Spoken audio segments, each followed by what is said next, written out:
Good morning and welcome to what is our third World Speech Day South Africa celebration of speeches event today.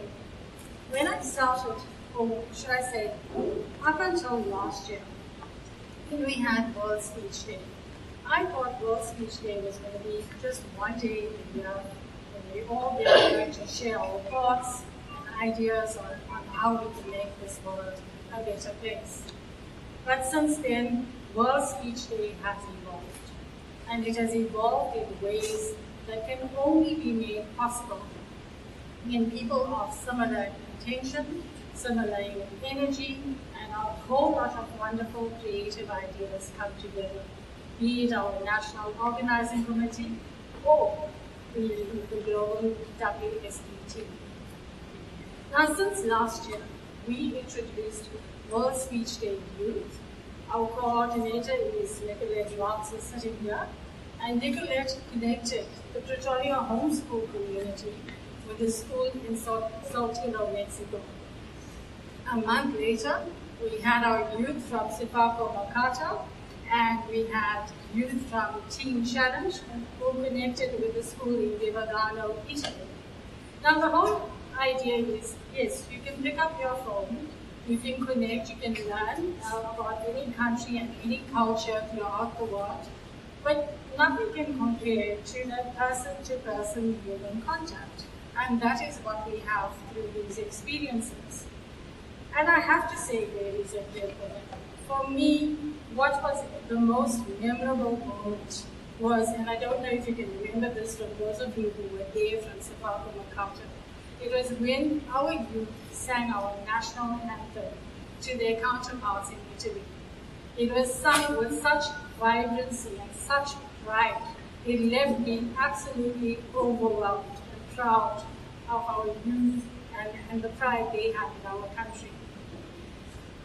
A few months later in September, Simon Gibson, who is our founder, suggested to me that we join the World Cleanup Day campaign, and we will join them by supporting them. And one of the reasons we did this is because we have an ambassador who is based in Estonia, and Estonia is where the origins of the World Cleanup Day campaign is. We also have an ambassador in Yemen who had a plan to embark on a major cleanup campaign. So I decided to get on board, and through Junior Chamber International, who was actually heading up the project here in South Africa, I decided to join in with one of their initiatives. And myself and Senator Delian Echeverri Molina, who is a senator at JCI, we went to the CSIR and we supported them. Now, the idea is that, yes, there are people taking action, but what we do is we provide a platform to amplify their efforts by giving them a chance to speak about what they are doing. So this then sparked a desire, for me, to introduce the International Observance Day.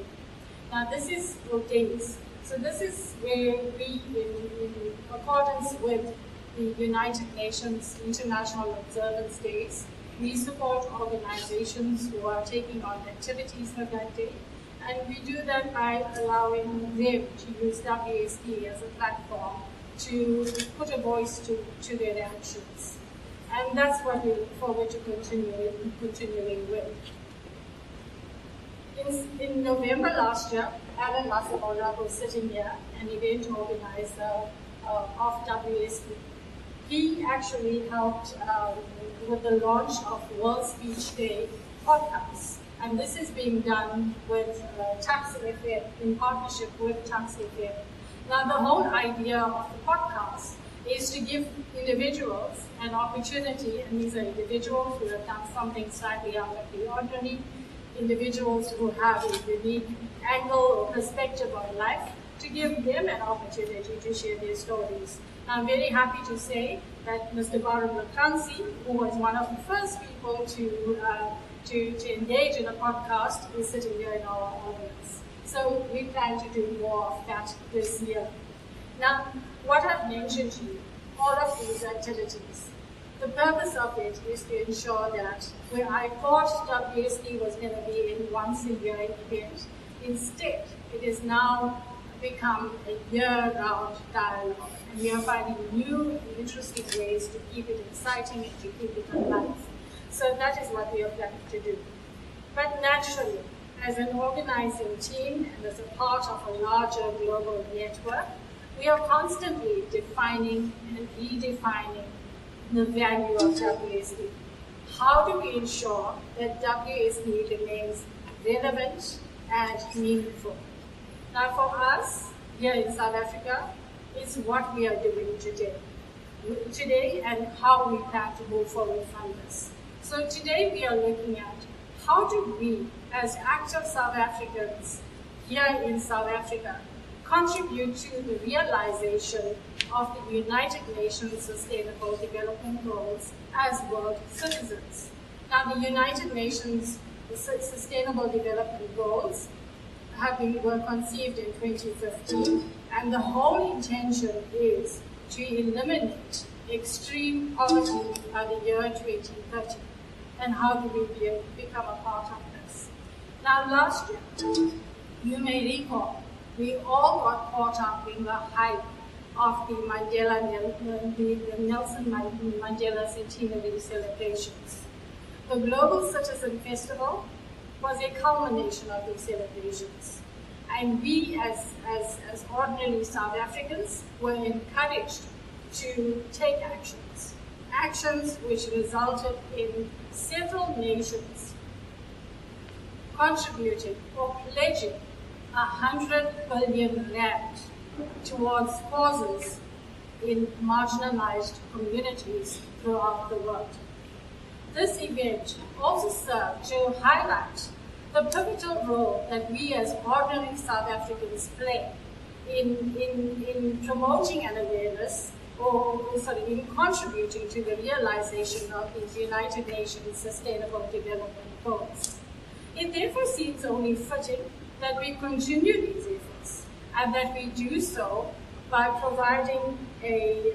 by promoting an awareness of the SDGs, by encouraging dialogue around these SDGs, and by offering WSD as a platform to draw attention to the wonderful, amazing work being done by active citizens in contributing towards the realization of these Sustainable Development Goals. Now, it is for this reason that the format of today's program is set against the backdrop of the 17 Sustainable Development Goals. And I can't wait to hear the insight of our scholars from Sefako Makato, the Pretoria Homeschool Community, Crawford Preparatory, and Crawford College. I'm looking forward to listening to what they have to say about their thoughts on the SDGs and how what they believe can be done or what the ideas are around it. And then I look forward to hearing the lessons and the insights and learning from the expertise of the active citizens who will be sharing their stories with us thereafter. In another month or two, Nicolette again will then host a World Speech Day Youth Connection, and we are hoping to do this via the British Council under one of their programs where we connect children from here in South Africa with children in the UK. And this is with the purpose of them discussing, engaging and encouraging each other on important global issues such as the SDGs. We also have plans to start up a United Nations SDG book club aimed at 6 to 12-year-olds. I do believe children are never too young to learn, how to be a world citizen and how to be an active citizen and to want to make this world a better place. But ladies and gentlemen, for now, I want to direct your attention to the wall behind me. When you enter, what you will see is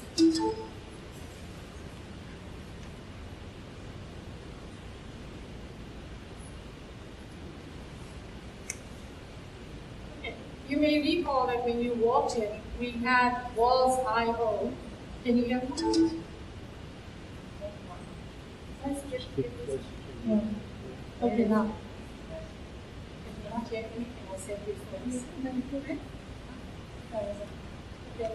Now this is Walls.io. And Walls.io is a social media wall. The idea here is to document and demonstrate all the activities that are taking place in 100 nations today for the purpose of World Speech Day. If you use the hashtag World Speech Day and you post on Twitter or Instagram, your post will appear on this wall. Now the purpose of having this up here is to show you that what you are doing today is you're not just contributing to what's going on here. Your message and everything that you do towards this event, it's happening on a far bigger scale. And this year is to show you the scale of your contribution. So the idea is, with World Speech Day, we want your message to go beyond this audience. And we want to make it available online and in as far-reaching a way as possible. And this is one of the ways we do it. You will also find your speeches on YouTube, which is on the World Speech Day YouTube, as well as the World Speech Day South Africa YouTube channel, and on all of our social media platforms.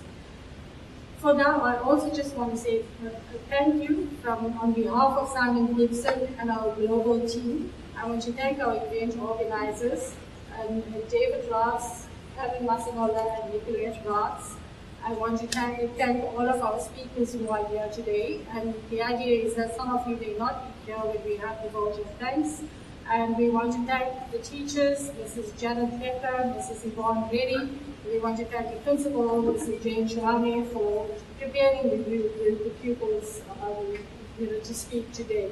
We also have an organization called Junior Chamber International, and they are actually going to be speaking later on this afternoon.